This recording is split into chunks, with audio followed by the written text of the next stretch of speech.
We're big people, you know. Exactly. It is. And yet. It's the judgment. That's it. You don't want the judgment of, why are you doing that? Do you know X, Y, and Z? That kind of infantilizing of us again. Yeah. So, I didn't need that on top of the judgments that I was putting on myself.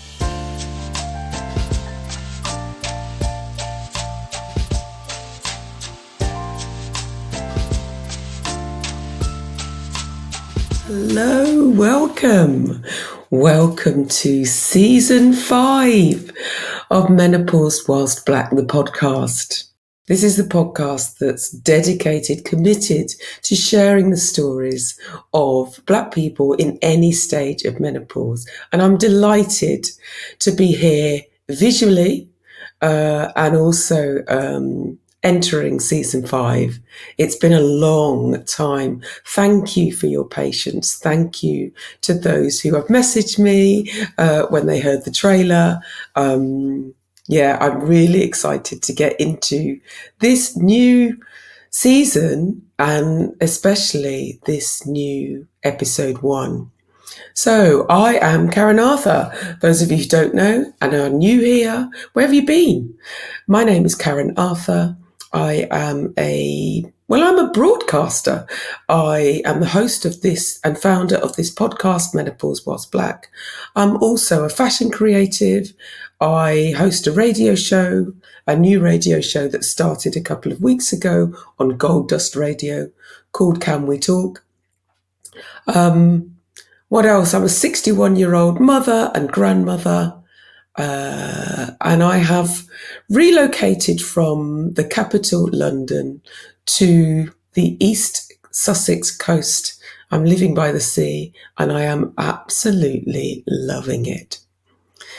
This first episode, I guess I'm a little bit weirded out by being sitting here at 7 o'clock in the morning, about 7:30 in the morning here in East Sussex. This is my beautiful vintage dressing gown.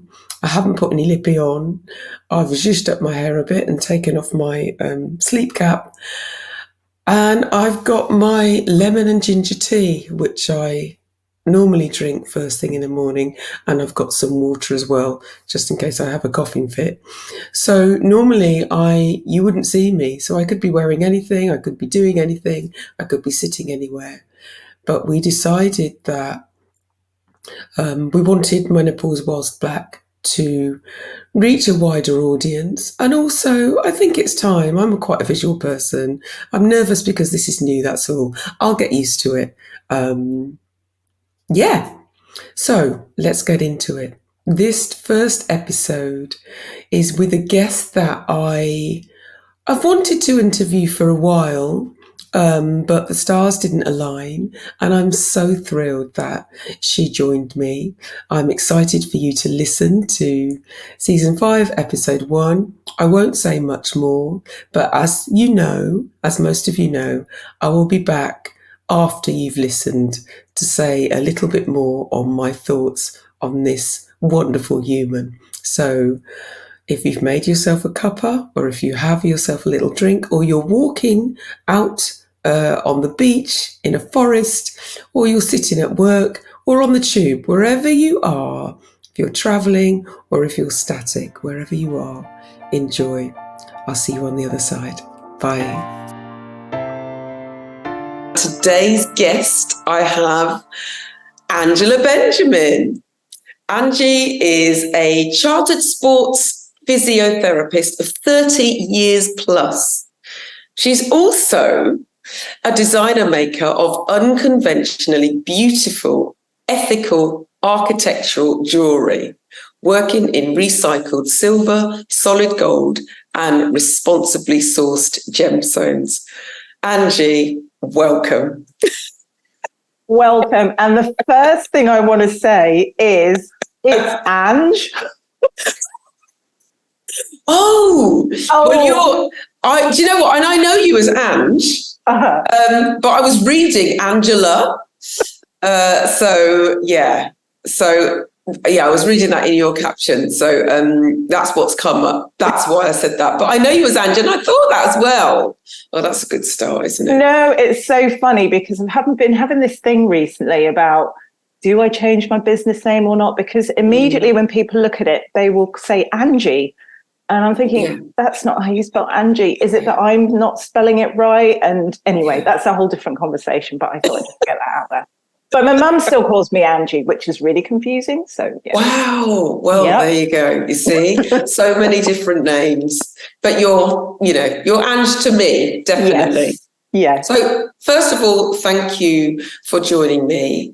Thank you. People won't know, but I had a massive panic before I came on to this recording because it's the first time we're doing this in Menopause Whilst Black as video. And I had all this flash equipment that I then couldn't work. So Ange has very kindly agreed. I don't think she probably had a choice, but she's agreed to go ahead anyway. And we're going to do what we're going to do, because what's important about Menopause Whilst Black is the conversations that we're able to have. So without further ado, Ange, tell us about yourself. Who are you outside your title? Who am I? Well, I am a Black identifying woman. I'm 53 years old at the last count. And I'm a West Londoner born and bred. As you said in your intro, I am a physio and I have been for a very long time. And it's a career that has kind of shaped me in a lot of ways. And I love it, but I've always had a creative side. And that's something I've been trying to nurture more and more over recent years, to the point where I've manifested this little jewellery business where I create little sculptural oddities that people like wearing, hopefully. Beautiful sculptural oddities. I'm interested in the fact that you called it your little jewellery business. I mean, I love your business and I love the stuff that you produce. Remind me of your Instagram again. It's AngeB Designs, right? That's it. So AngeB Designs, follow her on Instagram. Honestly, you'll be blown away by some of those beautiful designs. And how long's the business been going? The business has been going since 2016. I'd say I sort of put it out there as an Etsy shop originally. Mm-hmm. And I sort of always say it was a hobby that got out of control. So I just started making, and there were all these bits of jewellery and I ran out of fingers to wear rings on, had given away all these pieces, and friends and family said, well, why don't you try selling it? So I started with Etsy. And then it sort of morphed into my little website. But Insta's where I like to hang out and share my creations. Absolutely, absolutely. And you said you're 53. What's your heritage? Where are your parents from? My parents are both from Grenada in the West Indies, and they're both from the tiny island off Grenada called Carriacou. So we are part of the kayaks. They both met there originally, then came to the UK in the early 60s and eventually got married, had my brother, myself, and then my younger brother. And we've always been in West London. And have you been back? I have been, but not for a long time. The last time I went was about 15 years ago, and it was for my cousin and best friend's wedding, and very sadly I lost her this year to cancer. So I feel like I owe her a journey, because her parents took her ashes back to Grenada in the summer and sort of sprinkled them on their land, and they planted a little tree, and I just want to go see her. So sounds like now's the time, or very soon is the time. And that's a lovely idea of honouring her as well by travelling back to your roots. That's lovely. You're based in Northwest London? West London. I'm in Ealing, London. But I grew up in Northwest, and that's kind of where most of the Grenadians kind of planted themselves, around Ealing. Is that right? Yes. Oh, I didn't know that. Yeah, it's really interesting. Lots of the small islanders kind of gravitated to different places. And just from talking to people, because I'm usually quite good at picking up accents, like a Bajan accent, Trini, Grenadian. And, Yeah. you know, if you meet a Grenadian, chances are you'll know someone, they know someone who knows someone, and then your family. Mm-hmm. So I'll ask them, well, whereabouts in London? And just, through bits of research, a lot of Grenadians tend to be in Northwest and West, which is kind of why I've made Ealing my home, because I have lots of fond memories. Right. I see. That makes sense. Okay. So, Ange, who taught you about menopause? Oh, when I saw this question, it really made me laugh. Because there was no teaching, Karen. All I can remember is seeing my mum at what must have been maybe late 40s, early 50s with a little electronic fan. And just appeared, and this fan would go on and she'd be sweating. Didn't ask her why she was sweating. She didn't say. But now, looking back, I know she was having her hot flushes. But it was never spoken of in any shape or form. No euphemisms like the change, any of that. So, I don't know if you have the same experience, but looking back, I just find it really odd that it's such a major part of being a woman, and it was just locked off. Yeah, I mean, my mum didn't have an electric fan, but she did. She'd just suddenly go, is it hot in here? And before anybody could say anything, she'd whip her top off and sit there in her Playtex bra. And I just found it all really embarrassing. And you know, I wanted to kind of disappear into the sofa. But that's now I realise she was going through the change. Yeah. And we've had more conversations recently. Now she's in her 80s. As little as she can remember, we've had more conversations because of what I do than at the time. Yeah. And I like to think that I would have been, you know, mindful and helpful, but I know I really wasn't that interested. I just wanted it to not talk about it. And sitting in your bra, it's not the thing you want your mum to do. Do you know what I mean? So that's all I remember. And no, definitely, I don't remember fans or anything like that. Yeah. Just this general feeling of oh, I'm hot, I'm taking my top off. I mean, it's funny in retrospect, but I remember my teenage brain going, oh my God, this is so embarrassing, you know? It's funny, that memory to me, but it's also a bit sad because we didn't have those conversations. And my mum had two sisters, now one, but they're all really close. They, talked about everything. We all lived close together, saw each other a lot. And, you know, we just about talked about having periods. And I remember my mum being bedridden for what seemed like weeks after what was a hysterectomy. And again, I only realised it was that after the event, many years after the event. And that hysterectomy was for fibroids, which again, she didn't talk about. But then I ended up having really badly. Okay. So there's so much that I probably could have learned from her journey to help mine, or at least to inform mine a bit. So where are you on your menopause, talking of journeys? Good question. I thought so. It's a blooming good question, because I would say Peri, because I'm still having bleeds. We're allowed to say that sort of thing. I'm allowed to talk about it. We're talking about all sorts. Yeah, go in. You're also allowed to swear, by the way. But I'm still having monthly-ish periods of sort, but I'm also on medication. So I feel like I'm in sort of peri-menopause / menopause, but I don't know how that's delineated or how it is identified. Right. So you are perimenopausal if you're still having bleeds. Right, okay. Thank you, Dr. Karen. Yeah, you're welcome. You say ish. What does ish mean? Does it mean that they're not regular or they're doing their own thing?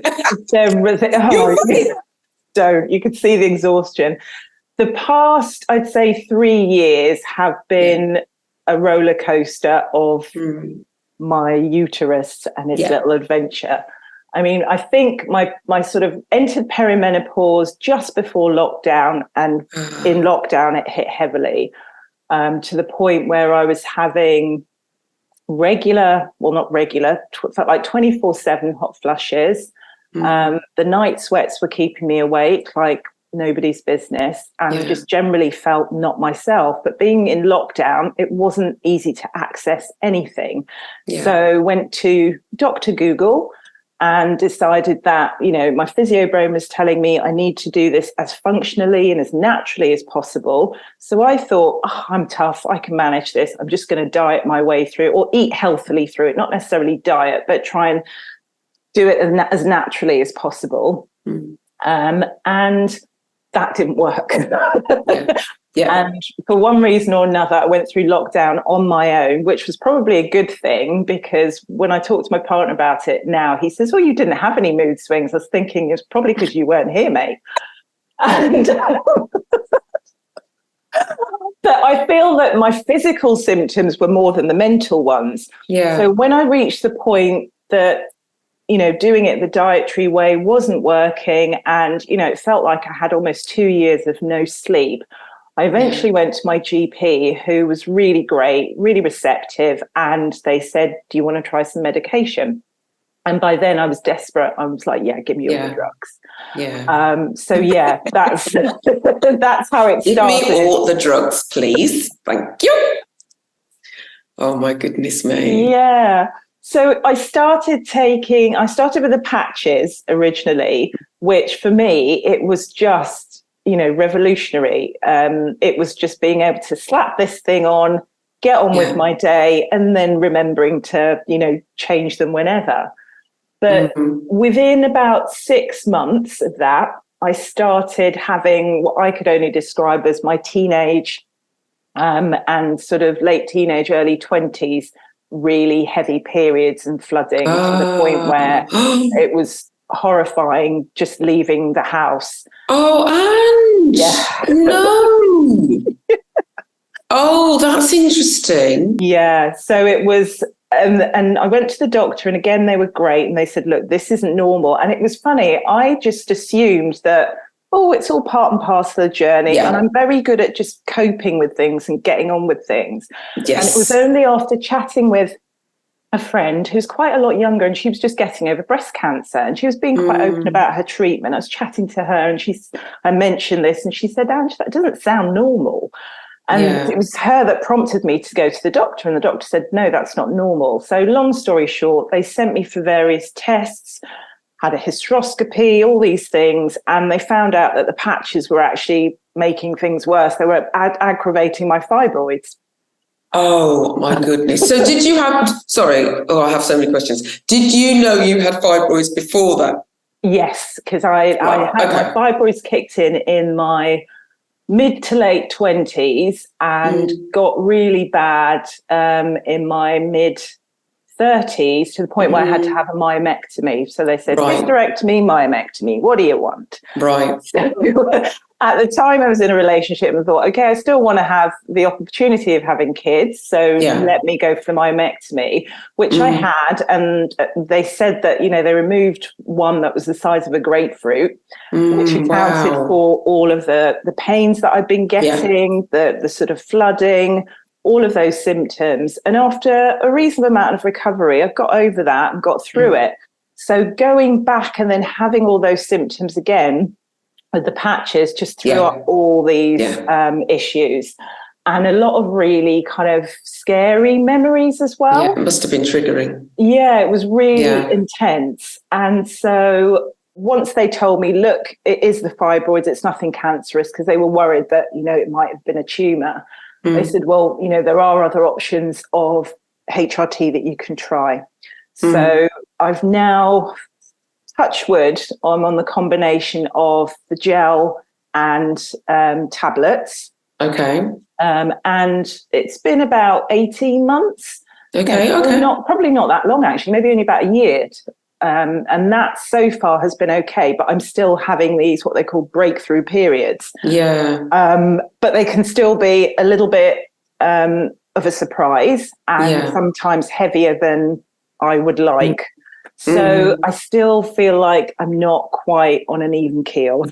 Yeah, and you're being monitored. You know yourself, and you know to take yourself to the doctors if you're not quite sure about things. And this is the thing about perimenopause. Yeah. Well, this is the thing about perimenopause and your bleeds, is that they do their own thing. You know, and the stories of flooding and them getting heavier or getting much lighter than they were before, or just not consistent, is common. And your menopause won't be until you've had 12 consecutive months of no bleeds whatsoever. Right. Okay. So, you know, we talk about menopause. Menopause is actually one day, and after that, you're postmenopausal anyway. So, you know, people talk about having no periods for 11 months, and then starting thinking, you know, I'm home run. I'm on the home run, and then having a period again. Yeah. But it's obviously worth keeping an eye on it, and that's the thing about, you know, hormone therapy, hormone replacement therapy. Is that it's not a magic, it doesn't just, you don't take it and then everything switches. It is about being patient and trying different dosages and things like that, or different brands. But certainly the same thing happened for me, you know. Did you ever think about I know you tried to manage it with your lifestyle and your diet and that kind of thing. You said it wasn't working. Do you think you gave it enough time? How long did you try before you went on a HRT? And did you have, there's 3 questions, and did you grapple at all with the, I don't want to go on a HRT, you know, did you do all of that? What happened? I think, I can answer those questions from the last one back to the first. I think definitely I grappled, because I'm always very much, you know, even though at work I'm always saying to my patients, well, just take the painkillers. Why are you suffering in pain? Yeah. I'm very much, no, if it's hurting, there's a reason for the hurt. It's kind of do as I say, not as I do. So I hope your patients aren't listening. I know, so do I. I do always say them to that. I'm always try to be honest with them, but it's true. I'm sort of fiercely, I can do this, which is why I think I went for, you know, almost 2 years of not sleeping. Before, which is crazy when you think about it. I know, it's bonkers. It's really bonkers. You know, if someone else came to me and said they weren't sleeping for that long, I'd be like, pull yourself together, go and see someone. Yeah. But I felt like, oh, come on, this is hormones. I can do some research. I can figure out which things I can take to help manage it. I can exercise. I can do. And then got to the point where, this isn't helping. And I think it was the lack of the sleep deprivation, borderline madness that goes with that sort of said to me, you need some other help.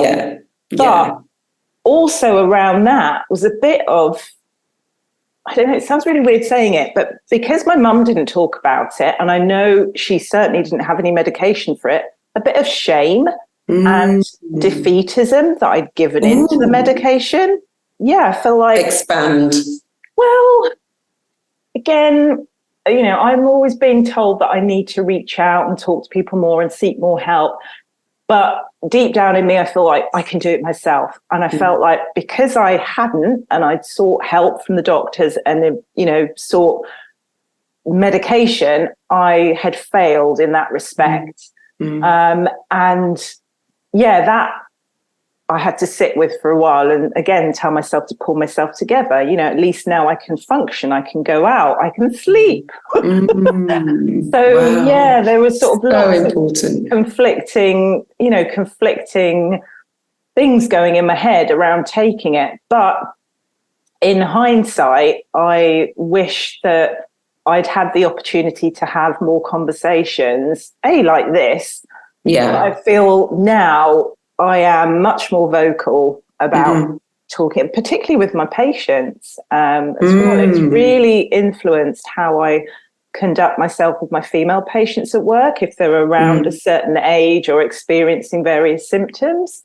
I don't know if I've answered all of your questions. No, that's great. I think we do grapple. The shame is huge. Shame is huge. And I think for me, I never thought I'd be someone who would take hormone therapy. And it's only from obviously doing more and more research, talking to people, you know, hearing more about the technology and how things have changed, and then deciding, well, let me just try. Mm-hmm. And I think I was like you. It was a case of if the technology's there and if it's available, why not try? I'm going to be honest. I don't know whether lots of people say that, you can take hormone replacement therapy until you die.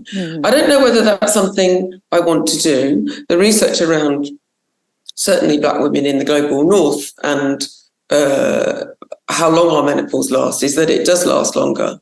And we do suffer from like physical symptoms like hot flushes for longer. So I don't know whether if I stopped, tomorrow, that I'd suddenly start getting my hot flushes back and that kind of thing. Or whether my mindset's changed in that, well, it wouldn't matter so much because I also know that if I drink alcohol, my hot flushes are going to, I know my triggers, I know myself. So it's the shame is a big one. The other thing I found when I was speaking to other Black women is about Black women don't take HRT. I wondered whether that's something that you'd come across or whether you'd it'd come into your head kind of thing.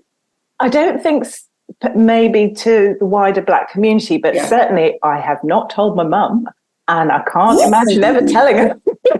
So why? What do you think her reaction would be? My mum is, again, very traditional in her outlook. Although she relies on lots of age-related medication herself, I feel that she might have something to say about it, but maybe she won't. Maybe that's just my perception. Isn't that interesting? I wouldn't open that conversation. And she's a worrier as well. I feel like she would see the downside of it and see, you need medication, ergo there's something wrong. Rather than seeing it as something that's making me better. Don't know if that makes sense. No, it does. But I do get that kind of female community stoicism. We are like that strong Black woman trope. We can do everything, do anything. And it's tiring. So again, if you need the drugs and the sleep, take the drugs, get the sleep. Isn't it interesting at 53 you're still that I know we're all like my mother, right? I mean, my mother just drew a 5'3" in self up, and when you mentioned hormone replacement therapy, the first thing she said was it gives you breast cancer. I would never take that. And I think that it didn't keep me quiet, but it certainly kept my sister quiet for a while because she didn't want, mum's opinion or judgment or that kind of thing. And it's funny, it's interesting how as big people, we're big people, Yes, exactly. It is those big and yet. It's the judgment. That's it. You don't want the judgment of, why are you doing that? Do you know X, Y, and Z? That kind of infantilizing of us again. So, I didn't need that on top of the judgments that I was putting on myself. Interesting. Do you think, having had this conversation, you might have a conversation with your mum, or we just put in an embargo on this? Let's park that one. Let's park that one. So you said that you feel that you started perimenopause during lockdown. How did you know? You said about night sweats and hot flushes. Were they the only symptoms? They were the primary symptoms, and more so. Right. At first, I just thought, I kept thinking every 5 minutes, have I got COVID? I'm sweating so much. Of course. I've got COVID. Of course. And so did quite a few tests. And then there were other things like the weight gain. And I'm someone who's always exercised regularly. And during lockdown, the gym closed, but my girl was out in the garden skipping every morning and lifting weights. But the weights just came on, and I developed this nice little wobbly middle tummy that came from nowhere. Cutie! You cute little cutie! No amount of skipping was getting rid of this baby. So I kind of figured something else was going on. And then the night sweats just became constant, and I just started Googling. And the penny dropped. Yeah. Did you discuss your menopause with anyone else? Like we talked a little bit about how it's certainly perceived by your mum, for example. Well, HRT anyway. And you have colleagues. How do they, do they know about it? They must do now. They support it. At the time, I discussed it with my cousin, my late cousin, because she was the same age. And although she was going through lots of other cancer treatment, she had developed premature menopause because of her cancer treatment and had started on patches, and then it had caused side effects. So I talked to her quite openly about it.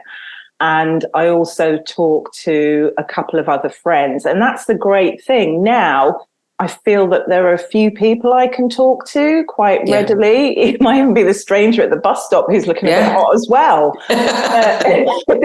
It's not such a suffer in silence thing. But at work, I only work part-time in clinic now, but my colleague Brian is lovely. And I think just through hearing me talk, I hear him talking to his female patients. Right. You know, if they've got different joint pains, if they're having other symptoms, he'll say, well, maybe go to the doctor, you know, see if you can get blood tests done. It could be you're getting some menopausal symptoms.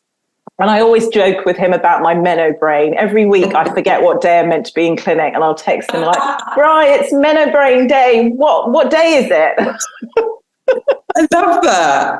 But that's great because he can be supportive too. And it's not, you know, so many people, I think obviously menopause is much more in the news now, and more people are talking about it. Still not enough, but, you know, we're getting there.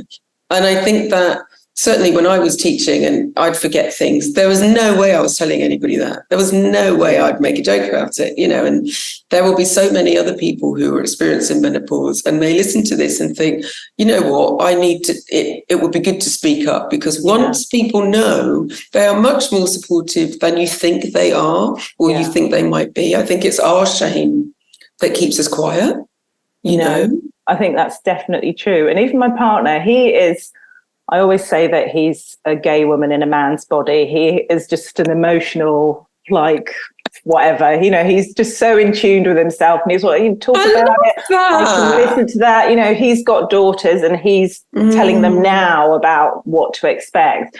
But, you know, we'd be lying in bed and I'd start sweating and I'm like, I'm power surging, I'm surging here.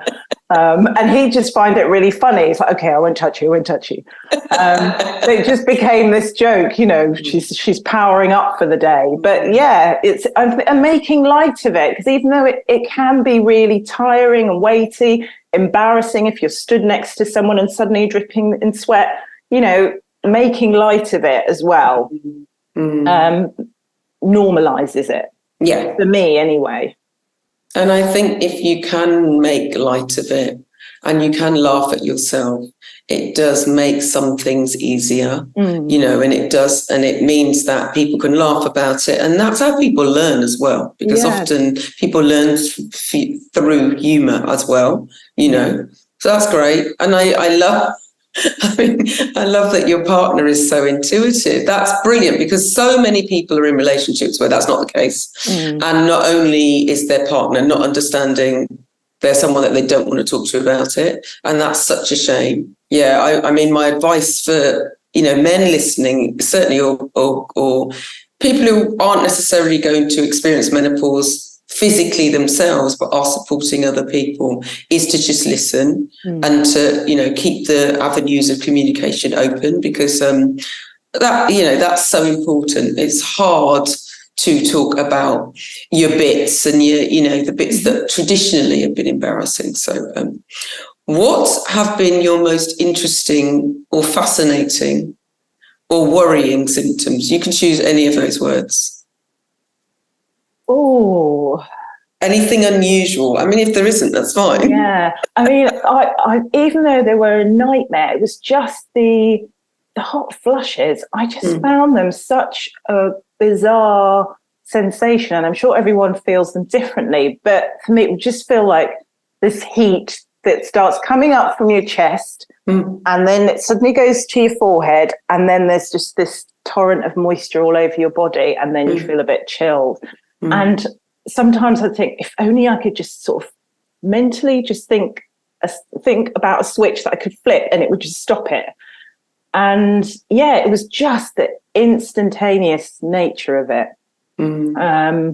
So for me, that's probably the most interesting, but also the most annoying. And same with the night sweats. How can someone produce so much fluid that drinks so little water? That's the thing, isn't it? Because estrogen, affects our temperature control, basically. And so when it starts to leave us, our thermostat goes berserk. And so it's the lack of warning. Like if I knew that I was going to have a hot flush at 3:00 on a Thursday afternoon, then I could prepare for it. But the fact that you don't know that things are happening, I think that's the thing. And people do experience hot flushes differently as well. Some people, they have them for quite a long time. They say that, I mean, I don't have them anymore because I'm taking medication, but when I had them before, the wisdom was to do deep breathing exercises. Right. But I'd only remember after I'd had a bloody hot flush. Yeah. I'd be like, oh yeah, I could have done this. But while it's happening, you're not in the moment. Yeah. You're too worried about who might be seeing it, or, are you going to start smelling or whatever, that you breathing. Just breathing alone, let alone deep breathing. Exactly. But I hope somebody will let me know that it's worked for them. But I mean, the other thing that I experienced that now in hindsight I can put down to sort of perimenopausal symptoms was so much joint pain. And as a physio, I was thinking, okay, I'm doing too much running. My Achilles, that's a tendinopathy happening, or my knee, that's a bit of that going on there. But through doing all the research, I'm like, okay, that's why. Yeah. So I need to not do that sort of training now, or I need to do a bit more of this then. Yeah. So in a lot of ways, it's made me a sort of inquiring physio from women in my age group's perspective. I've always been a sports and exercise physio, and that's something that fascinates me. But now I've found I've kind of niched down into what sort of articles I want to read. So it's about older women athletes and how they should train and how they should eat for, the training they're doing and the type of training they're doing at the time of month and all of that sort of stuff. I find it amazing, but there's still not enough, information about it. But it's great that at least now I can think about it. So what have you changed? You take your medication, but as we know, it's not just about taking medication. What have you changed? What is 53-year-old Ange doing that, let's say, 30-year-old Ange wasn't doing? In terms of whether it's, what you eat, when you train, the way that you train, that kind of thing. And has it made a difference? Yeah, I think I started off during lockdown. One of the few things I did found that helped me was intermittent fasting. And it's a way of eating that, to begin with, terrified me because I like my food and I like to know there's plenty of it on hand throughout the day and not being told, oh, you have to stop eating at 10. I'm like, 10? That's when I'm in bed and I need to snack. What are you talking about? But I realized that certain eating patterns were affecting my night sweats, also what I ate. I know you mentioned for you it was alcohol. Alcohol, not so much with me, but certainly eating certain foods would make me feel worse. And so I found that by doing the intermittent fasting, I could kind of regiment my eating a bit more. I wasn't necessarily eating a lot less, but just eating at certain times of the day, and particularly not so late at night. That seemed to help a bit. And that's something I've carried on. And so do you have a window of opportunity, let's just say, for eating? Because my sister does say, I know a few people who intermittent fast, and I know people who have their window of opportunities, 2 p.m. to, let's say, 8, that kind of thing. Some people it's earlier. What's yours? Mine is about that. It's like 1:30, 2 until 8. So don't call you at 2 then. Don't call me at 2. My face is... I hope you got something in to eat before we start speaking. I was yamming down my dal before I came on. I was like, this has to go in because I'm going swimming later and I need to get food in. So, it was, I found that really helped me not also be more mindful of what I was eating. Because I said, I love food. I can eat anything whenever. Sugary foods I found definitely were much worse in terms of the kind of what I call central obesity. And also the night sweat. So I was cutting down on those, but also not eating so late. That really made a difference. And I've kind of stuck with that. And from the exercise perspective, I found because I was getting so much joint pain, the high impact stuff, the running, I had to ease off on that. Okay. And through, again, my own research, I've been doing more strength training. And I'm in the process of having swimming lessons. So I'm learning to swim. Brilliant. You've motivated me from your feed and seeing your lovely daughters out in the wild swimming. I'm like, I'm not going that far, but I'm going to get in a pool. I love that. I'm doing a course with the Black Swimmers Association, which has been amazing. And so I want to do more low impact exercise, stuff that's going to enhance my joint mobility, but also kind of keep me strong. So again, through the sort of day job, I know all about bone density and strengthening exercises, and also just managing my hormones as well. Because I feel that, eating at certain times of day, if you're snacking late at night, your body's working to digest that food. It's going to affect your hormone balance, less sleep, the whole scenario. So it's a cyclic effect. So I'm trying to use, my sort of physio knowledge, learning other stuff, and then the intermittent fasting so far is working for me. But again, I've read stuff recently about how, depending on when your periods are during the month, you need to juggle that as well. So it's like a movable feast, really. Pardon the pun. Yeah. And oh God. And knowing yourself is key here, because you'll know if it's not working for you. Yeah, definitely. If it's working for you, it's fine. But if you find that you're, getting more tired, or it's just not affecting you in the same way, then the other thing about intermittent fasting is you don't have to do it you might decide to just take a week off, or that kind of thing. But I don't intermittent fast, but I don't do it officially, but I tend not to be hungry before midday. So I have all my fluids then, and from a meal perspective, everything has protein. All my meals have protein, and I eat a lot more vegetables and less fruit now, because the fruit I thought was healthy was just that sugar was turning into carbs, and that was putting on weight, and it was making me feel uncomfortable. And I think the thing, what you said about not eating late, I'm a snacker, babe. I am a snacker, and when I get it into my head, right, and I've got a sweet tooth. Got a really sweet tooth. Anything. It's me sort of tiptoe into the fridge. Usually it'll be stuff like olives. And the olives thing is really interesting, because it's something that it's almost a craving. Yeah. And it's been going on for the past few years. So I kind of think that might be one of my symptoms as well. Okay. Because I go through, no joke, about 1 kilo of olives a week. Yeah. Wow. You like your olives. I love my olives, and they can be incredible olives. So I don't know whether it's because I went through a period of being very anemic, and I know they're reasonably high in iron, but they're also high in magnesium as well. So I don't know if my body's lacking something. Okay. And that is my snack of choice. But I'm a snacker. So, I'll be making popcorn at 10:30 at night, or all kinds of things. You're not the only one. It's funny the way you say that. You say you're tiptoeing around, but there'll be people listening to this who do exactly the same thing. And the thing is that we have to release that shame. We know that it's not a great idea, but at the same time, if you add guilt on top of that, that's just one more thing to worry about. So, I'm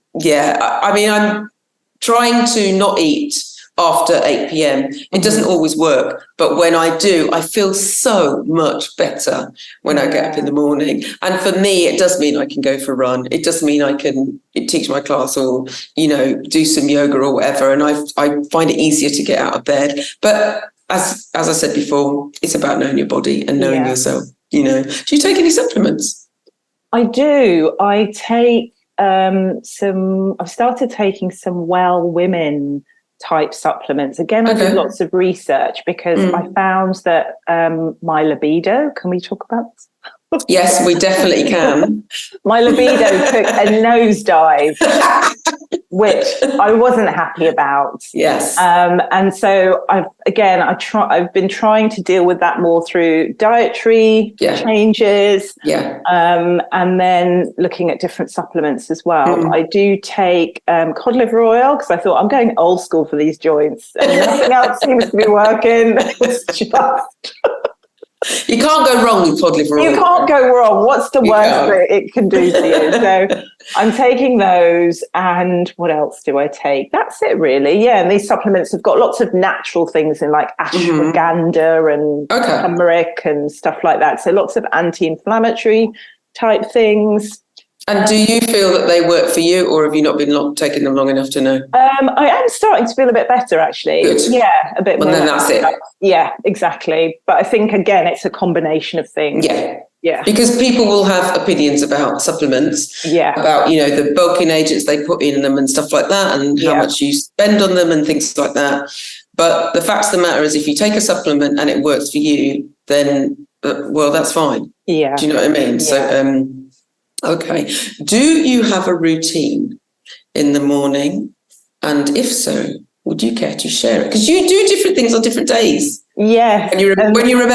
When I remember. And that for me is, when you were talking about, getting up in the morning and going for a run, and I was like, oh my God, I'm in my bed. If I don't exercise in the morning, it's not happening. It doesn't happen, really. Unless it's a class, unless it's like a Pilates class and I'm going to meet a group and I booked it and I paid for it.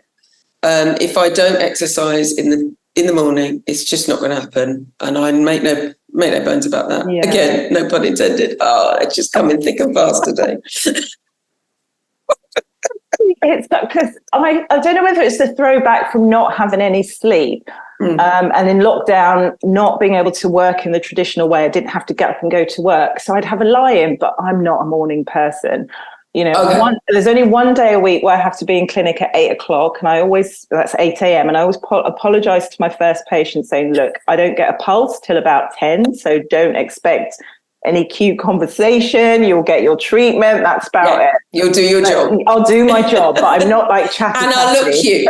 And I'll look cute. With my hair. But I am trying to get up early, but my routine would generally be, if I can, I'll get up just before 8. If not, it'll be 8:30. And I will try and have a glass of water before my black coffee. And I always have some cinnamon in my black coffee. Nice. And I will take if it's the sort of fortnight that I've got to be taking my HRT, I'll take those. And then I will kickstart my day doing whatever I need to do. So if it's a jewellery day, I'll be out in the she cave. And if it's a work day, I'll be in clinic. You're going to need to explain to people listening what the she cave is. Because, of course, I know what the she cave is. But everybody else is going, I'm sorry, what? The she cave is my affectionate little name for my garden shed, which I've converted into my studio for making my jewellery. And she's a lovely lilac shade. Of dilapidated wood, but she's great. So that's why I do all my making. So I'll either be out there doing something as soon as I can be, or I'll be doing admin type stuff. And then I try to, if it's a gym day, get to the gym before noon. And then I'll be back in time to nyam some food. To shovel some food in your gob. Yeah. Gotcha.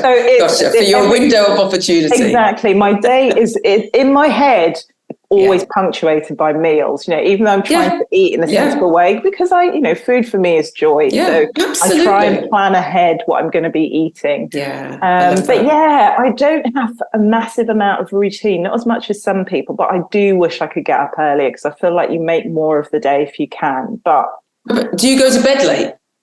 Not particularly. I'm trying to give you a loophole here. It's failing. Not particularly. I'm in bed, but I do, listen to stuff. So I'll be either listening to a play or listen to a podcast. I'm trying to get back into reading, which is something I always used to love, but kind of got out of the habit of that. Sometimes I'm up watching stuff late, but yeah, there's no real excuse, Karen. No, it's not. Hey, we're all different. We're all different. You get your job done. Do you still hold jewellery workshops in your she cave? I do. There you go. Yeah, and they've been really busy of late. Well, since the pandemic, and we could sort of open up and do stuff. Which has been great because it's a really nice opportunity for me to actually engage with people outside of being a physio, but also just sharing my skill. And I'm a talker, as you can tell. So I end up chatting to people about all sorts of stuff, and people are just so interesting. That's great. I just love it. I need to get myself over. Yeah. Book myself a day to come to London to come and actually do a jewellery workshop with you. You're Brilliant. more than welcome. And now I know it's lilac. I mean, I want to see even more. So, my love, we're almost done. Oh. How do you celebrate yourself? Oh, that's a good one.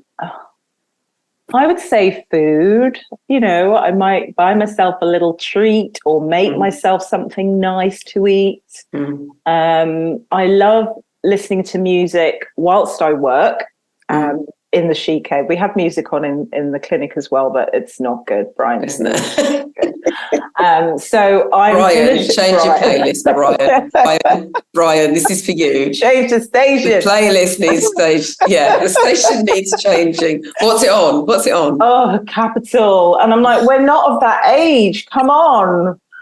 So I love listening to music in the she cave, and I love dancing. So for me, whenever I see your Instagram post and you're dancing, I'm dancing with you. Dancing for me is how I celebrate. Yes. I love that. Happy dance. If someone buys something, you get that little ka-ching on your phone or, whatever. It's movement. Yeah. I love that. That brings me into the next question. Which tune instantly makes you want to dance? Oh, my God. Anything by Stevie Wonder. Okay. For once in my life, that just puts a smile on my face all the time. Fabulous. I love that. Brilliant. So, my dear Ange, if there's one piece of advice you would give to anybody, particularly a Black woman, I suppose, who's listening to this, what would you give them? What would you say? Just generally, I would say if you're going through anything, talk to someone. Menopause aside, talk to someone who you feel will listen to you. You'd be really surprised because often as we started by saying, we have this, we're strong, we don't need anyone.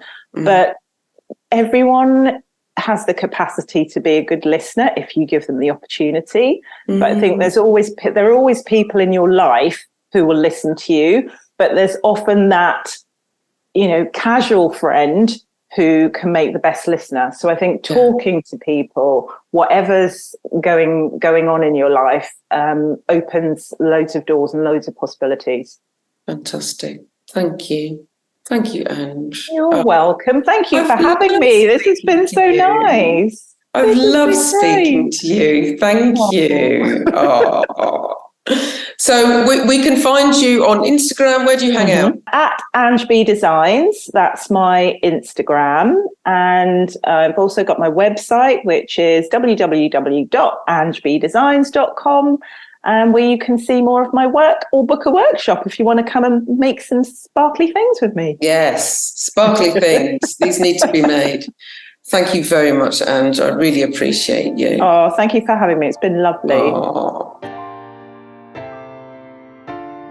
what a star. What a star. I loved speaking with Ange, and I loved the wisdom that she gave us and the honesty with which she talks about her journey. Isn't it interesting that, I hear a lot about people who suffer, who experience menopause and hold on and hold on and hold on until, going to the doctors is the last resort. Why do we do that to ourselves? I'm glad that she found the menopause care that works for her, whether it's with intermittent fasting or using the patch or any of the ways in which she looks after herself. I hope that you glean some kind of information or solace or hope from the things that she said as well. I particularly liked Ange and her last comment around listening, giving people the opportunity to listen. And I hadn't heard that before. We often think that we talk about people being listeners or people being talkers and that kind of thing. But the idea, the compassion with which she said, everybody has the capacity to listen if we give them the opportunity. I think that's really important. So, thank you, Ange. You can find her on Instagram, AngeB Designs, or you can go to her website, AngeB Designs. She does the most incredible architectural jewellery. And she also hosts, as she mentioned before, what does she do? Words. Where are the words? She does workshops, private workshops for solo people or one or two people in her home, in her she cave, her lavender she cave in Ealing. So if you're able to get to London and you fancy a creative workshop, hop on, get in contact with Ange that way. So I'm sitting here in my podcast studio, I'm going to call it, which is really my spare room. It's at its very early stages of decoration. I've realised whilst doing this that looking outside, I have a white wall in my courtyard, and I'm looking forward to creating some kind of plant-based, floral, colourful, certainly, mural on this courtyard. And above it, obviously you can't see it, but I have this burst of colour on the wall opposite above my courtyard, which is a green ivy. And the sun is just coming, lighting it up. And I'm absolutely loving it. So I was excited about recording my podcast looking at the sea, but now I realise I'm in the perfect place for me. So I'm glad that I've moved myself into a smaller room.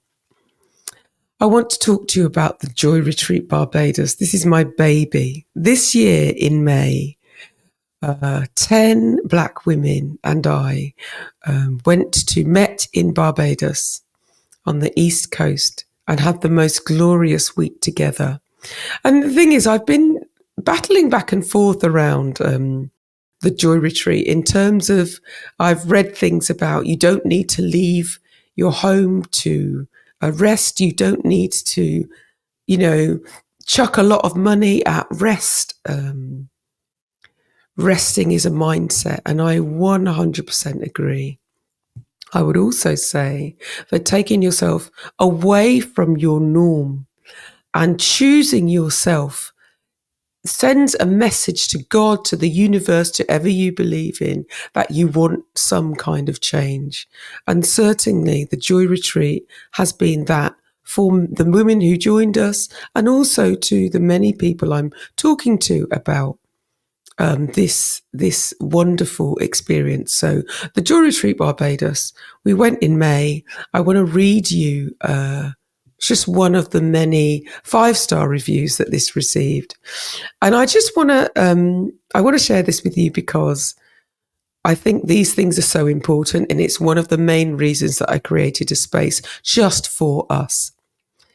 It says, being in a place where we are the majority and the ease with which we moved within ourselves and around the hotel and island and how natural it was everything. It took me a day or two to recognize why I was feeling lighter. Then it hit me. I wasn't on 24/7, no code switching, masking, policing what I say and how I look and say it, how I wear my hair and clothes, how loud I laugh. This review is why I created the Joy Retreat. It's for us. We leave again on April the 29th until May the 6th, 2024. There is a 3-month payment plan in place. £150 deposit. Make sure that you have a place with us. There are 10 places. If you're interested, you can email me, thekarenarthur@mail.com, or you can visit my website, thekarenarthur.com, or hit me up on Instagram, send me a DM, and I'll send you the link. That's it from me. That's all I want to say today, this morning. I hope you have the most nourishing day. I hope you're looking after yourself. This world it's difficult. It's tragic. There are lots of things happening. There are lots of things, people suffering all over the world, and people waking up and calling for change, calling for our leaders to gather some humanity and stop the war, genocide, and just taking from others. And I'm sending some love out to you, and I'm sending love out where it's needed. I hope you enjoy your day. Seek some joy. Look for the glimmers. Look for the things that nourish you. Keep going. Drink your water.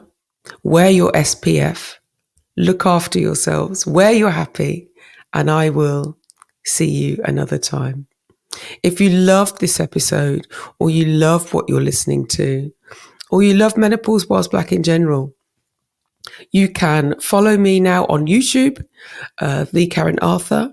You can go onto Instagram or Facebook, exactly the same name, or you can follow Menopause Whilst Black, which would make more sense, on Instagram and Facebook. Share this episode, like it, follow this channel, subscribe, do all the things, innit? Tell a friend to tell a friend. All right, that's me. I'll stop talking now. You take care. I'll speak soon. Okay, bye.